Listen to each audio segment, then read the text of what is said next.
Qu'est-ce que la singularité? Pour comprendre le concept de singularité, il faut d'abord s'intéresser à qui suis-je. Donc si on n'est pas dans cette dynamique qui suis-je, le concept de singularité ontologique dont je veux parler aujourd'hui, dans le contexte de cas expertise, n'a absolument aucun sens pour vous. Donc vous pouvez tout de suite, si ce n'est pas votre sujet, en fait, la connaissance de vous-même, savoir qui vous êtes fondamentalement, vous pouvez vraiment tout de suite aller, je dirais, regarder une autre vidéo. Vous allez juste perdre votre temps.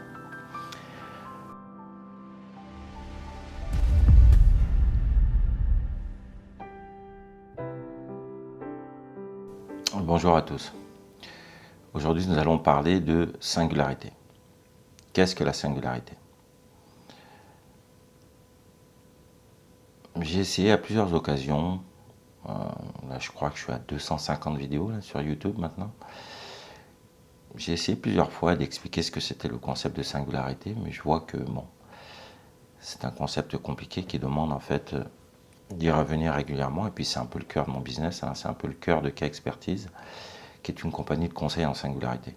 Donc bien définir ce terme nous permet d'enlever un certain nombre de malentendus, parce qu'on retrouve le concept de singularité dans différents domaines. Par exemple en mathématiques, en sciences physiques, on le retrouve aussi la singularité psychologique.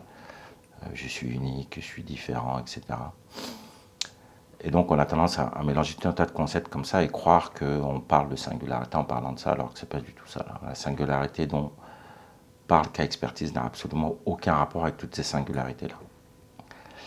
Et donc c'est cette confusion-là que j'aimerais, avec cette vidéo, essayer d'éclaircir en fait, hein, estomper la confusion en fait.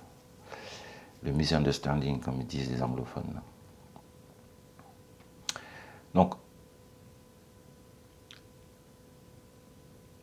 pour comprendre le concept de singularité, il faut d'abord s'intéresser à qui suis-je. En fait. Donc si on n'est pas dans cette dynamique qui suis-je, le concept de singularité ontologique dont je veux parler aujourd'hui, dans le contexte de Cas Expertise, n'a absolument aucun sens pour vous. Donc vous pouvez tout de suite, si ce n'est pas votre sujet, en fait, la connaissance de vous-même, savoir qui vous êtes fondamentalement, vous pouvez vraiment tout de suite aller, je dirais, regarder une autre vidéo. Vous allez juste perdre votre temps. Donc, lorsqu'on s'interroge sur ce que l'on est, en fait, et lorsqu'on pousse très très loin, qu'on dépasse toutes les fausses identités, en fait, les identités qui ne suffisent pas à définir ce que l'on est, donc ça veut dire les identités fonctionnelles, je suis un homme, je suis métis, je suis blanc, je suis maga, je suis ou des identités religieuses, je suis juif, je suis cela. On continue de pousser l'investigation. Par exemple, lorsqu'on médite, par exemple, lorsqu'on descend vraiment à l'intérieur de soi-même. Au bout d'un moment, on arrive à un endroit où la pensée ne fonctionne plus, en fait. Tu ne peux plus dire avec des mots ce que tu es. Tu tombes sur quelque chose qu'on pourrait appeler un vide, un rien, quelque chose, un vide de forme. Une absence de sujet aussi, le sujet disparaît.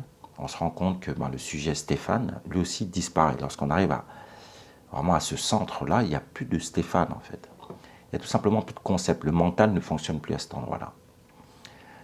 Cet endroit particulier au centre de nous-mêmes, c'est ce que j'appelle la singularité. Donc, ce n'est pas la singularité comme vous pouvez l'entendre, ouais, je suis spécial, je suis différent de tout le monde. Non, ce n'est pas cette singularité-là dont je parle. C'est vraiment l'endroit où les concepts, la logique phénoménale du monde des phénomènes ne marche plus. Tout ça, ça ne marche plus. Il n'y a plus de forme à cet endroit-là. Il n'y a plus de temps, il n'y a plus d'espace. Et pourtant, à cet endroit-là, vous êtes au centre de vous-même. Donc le centre de vous-même, ce n'est pas quelqu'un, il n'y a pas quelqu'un là. Il n'y a même pas une âme. L'âme est déjà à la périphérie de ce que vous êtes. On retrouve ce symbole, par exemple, dans l'Enzo chez les Japonais. Les Japonais zen, hein, j'ai déjà vu ces espèces de dessins, là, je vous les montre à l'écran. Les dessins ont fait un cercle comme ça. Là. Donc, au centre, il n'y a rien. Et c'est ce rien-là qui crée toute la création. La création, elle commence à partir de la périphérie du cercle, autour. Mais au centre, il n'y a absolument rien. C'est un vide de forme. On retrouve la même chose, par exemple, en cosmologie, la théorie du Big Bang, par exemple, la notion du mur de Planck. On remonte dans le temps, donc l'idée du Big Bang, c'est qu'il y a quelque chose qu'on ne sait pas ce que c'est, qui explose et puis crée le monde, en fait. Okay, on voit un peu ça dans le générique, donc cette espèce d'explosion. Le monde de la physique, et ça on retrouve ça aussi dans le film de Luc Besson, Lucie, lorsqu'elle explique un peu ce qu'elle est devenue. Tout notre monde, le monde phénoménal, repose sur un certain nombre de paramètres qui sont liés au temps et à l'espace. Pour que la physique fonctionne, les équations de la physique fonctionnent, il faut la notion de temps et d'espace. Et toute la logique linéaire, les événements, donc là on va voir la cause qui précède l'effet, et puis un enchaînement de phénomènes comme ça. Le mur de Planck, c'est de dire que quand on remonte dans le temps, on veut se rapprocher du moment de la première explosion, on tombe sur un moment à 10-43 secondes, je crois, juste après la fameuse explosion. Et puis en termes d'échelle, c'est tout petit, on est à 10-33, je crois, ou 10-34. En termes d'échelle, c'est très petit. Quand on a ces échelles-là, les équations de la physique ne fonctionnent plus. Parce que après le mur de Planck, ni le temps ni l'espace n'existent.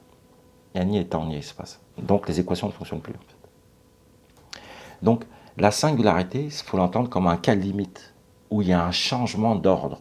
C'est ce que j'appelle une rupture ontologique. On n'est plus dans le même ordre. Là, dans le monde, dans la vie courante, on est dans le monde des phénomènes. Là, il y a Stéphane, il a un corps, j'ai froid, j'ai chaud, j'enchaîne. Mais quand je vais au centre de moi-même, mon identité profonde n'a pas de forme. Elle n'existe pas dans le temps. Le temps n'existe pas. Donc, pour faire des parallèles et pour vous aider à comprendre, en fait, il y a des choses qui ressemblent, mais ce n'est pas tout à fait ça, mais ça ressemble. On retrouve ce concept de singularité dans les formes indéterminées en mathématiques. L'infini sur l'infini fois zéro, tout ça. Là, ça ne marche plus. On tombe sur des cas limites, ça ne fonctionne plus. Lorsqu'on réfléchit à l'infiniment petit, l'infiniment grand, tu descends petit, petit, petit, à un moment tu tombes sur quoi? Tu tombes sur un cas limite, le concept ne marche plus. L'infiniment grand, galaxie à mode galaxie, tu dépasses l'univers, pas tu tombes dans quoi? Pap, le cerveau il bug, il ne fonctionne plus, c'est un cas limite. On retrouve la notion de singularité lorsqu'il y a une très très grande densité, on parle de singularité dans les trous noirs par exemple. Lorsqu'il y a une énorme densité de matière, au bout d'un moment, on ne comprend plus de quoi on parle en fait. Les équations ne fonctionnent plus, on ne peut pas expliquer un phénomène comme ça, avec la logique rationnelle classique que l'on utilise pour le monde des phénomènes et où la science fonctionne.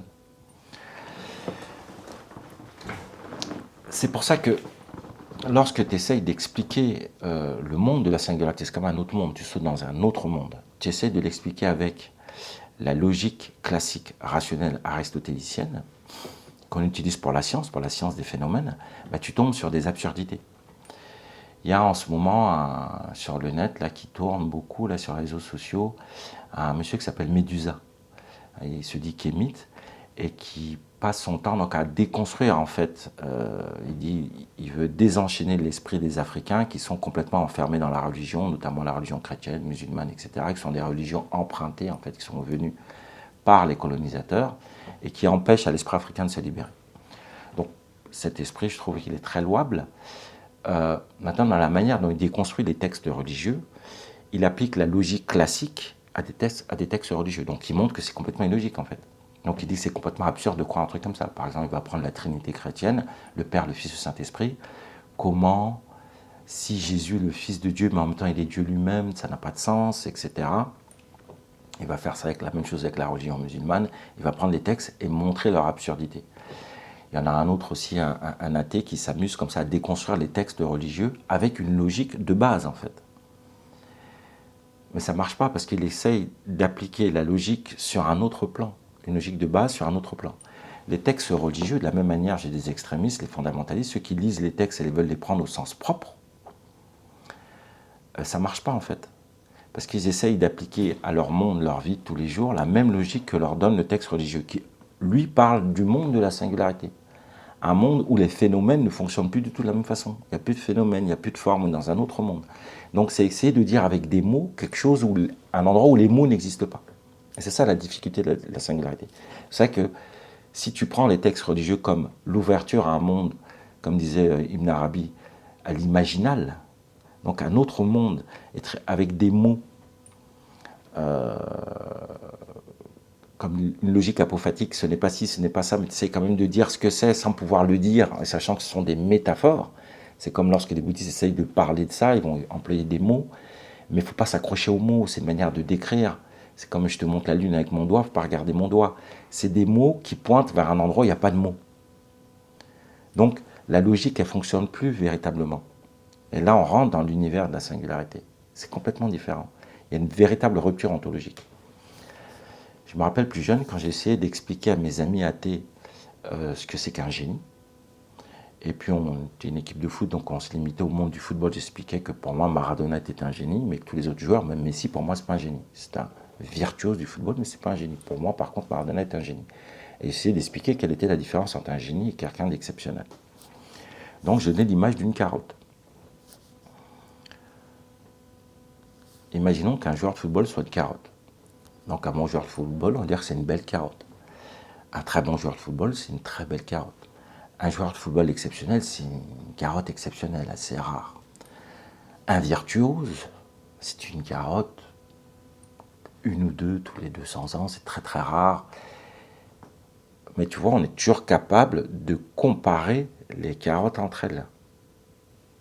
Bonne, très bonne, dans le domaine du qualitatif, du quantitatif, de continuer de pouvoir comparer. Et je leur disais, par contre, un génie, qui correspond à ce que j'appelle la singularité, c'est pas une carotte, c'est un chou. Tu ne peux pas comparer un chou avec une carotte, c'est d'un autre ordre. C'est pas que c'est supérieur au sens où je suis supérieur quand j'atteins la singularité. Non, je suis d'un ordre différent. Ce que nous sommes fondamentalement est d'un autre ordre que le moi psychologique Stéphane avec ce corps. C'est un autre ordre ontologique, on est dans une autre réalité, complètement différente. C'est ça que je pense que dans les écrits religieux, ils parlent de l'autre monde, etc. C'est autre chose, une autre réalité, et auquel on est capable d'accéder dans cette vie-ci. Moi, je ne suis pas un être exceptionnel, je ne marche pas sur l'eau, je ne suis pas Jésus, je ne suis pas un prophète, je ne suis pas un gourou, je ne suis pas un génie de quoi que ce soit, mais j'accède à la singularité. Donc, si moi je peux y accéder, tout le monde peut y accéder. Cet autre ordre ontologique, on est capable d'y accéder ici-bas, ici et maintenant. Et donc, ne pas avoir au centre de soi-même un quelqu'un, un moi-je, qui est la problématique du monde pour moi. C'est-à-dire qu'on met au centre de soi-même un quelqu'un. Il n'y a personne au centre. Le vide que vous ressentez, c'est un appel parce qu'au centre, il n'y a personne en fait. Et vous le ressentez négativement comme étant un vide, c'est parce que vous voulez y mettre quelque chose. Vous n'arrivez pas à comprendre que ce vide, c'est quelque chose, mais quelque chose qui n'est pas de l'ordre du quelque chose qu'on connaît dans le monde phénoménal. Ce n'est pas un lieu à remplir, il est déjà plein de tout.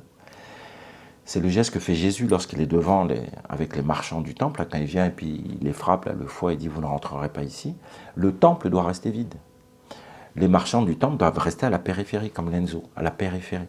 Le moi, tout ça ne doit jamais être au cœur de vous-même. Il doit y avoir personne au centre, en fait, pour être à l'aise. S'il y a quelqu'un, vous allez souffrir. Parce que ce n'est pas un lieu à remplir. C'est un lieu à laisser vide. Et ce vide, il fonctionne tout seul, sans qu'il y ait besoin de quelqu'un. La vie continue. Le moi, Stéphane, continue de fonctionner, etc. Je n'ai pas besoin qu'au centre, il y ait un moi, j'ai décidé, tu n'as rien décidé du tout. C'est une réalité qui fonctionne d'elle-même. Donc voilà, j'espère avoir réussi, même si ce n'est pas simple à clarifier ce que j'entends par singularité. Et donc moi, ce que je fais avec K-Expertise, c'est que j'accompagne les gens qui pressentent en fait, qui pressentent, qui commencent à sortir, commencent à voir la fissure dans le moi social, dans ce qu'ils pensent être eux-mêmes, commencent à sentir un appel, une espèce de vide intérieur, quelque chose qui les appelle. Ben, moi, j'accompagne ces personnes-là à rejoindre cet endroit-là et à vivre à l'aise depuis cet endroit-là. Je suis comme une sorte de passeur, là. Comme j'ai déjà fait la chose, bon, ça m'a pris 40 ans, ben, si je peux accélérer votre transition vers là, si vous pressentez cet appel-là, ben, contactez-moi. Hein, il y a mon calendrier, je pense, en description. Prenez un rendez-vous complètement gratuit. On discute, on voit ce qu'on peut faire, on voit si elle fit. Et si je peux vous accompagner donc à faire cette transition et à remettre au centre, comme on dit, remettre l'église au centre du village, c'est remettre ce vide au cœur de vous-même et vivre depuis cet endroit-là. Parce que lorsqu'on vit depuis cet endroit-là, on se sent beaucoup plus détendu quand même. Et on est beaucoup plus à même à faire face aux épreuves de l'existence.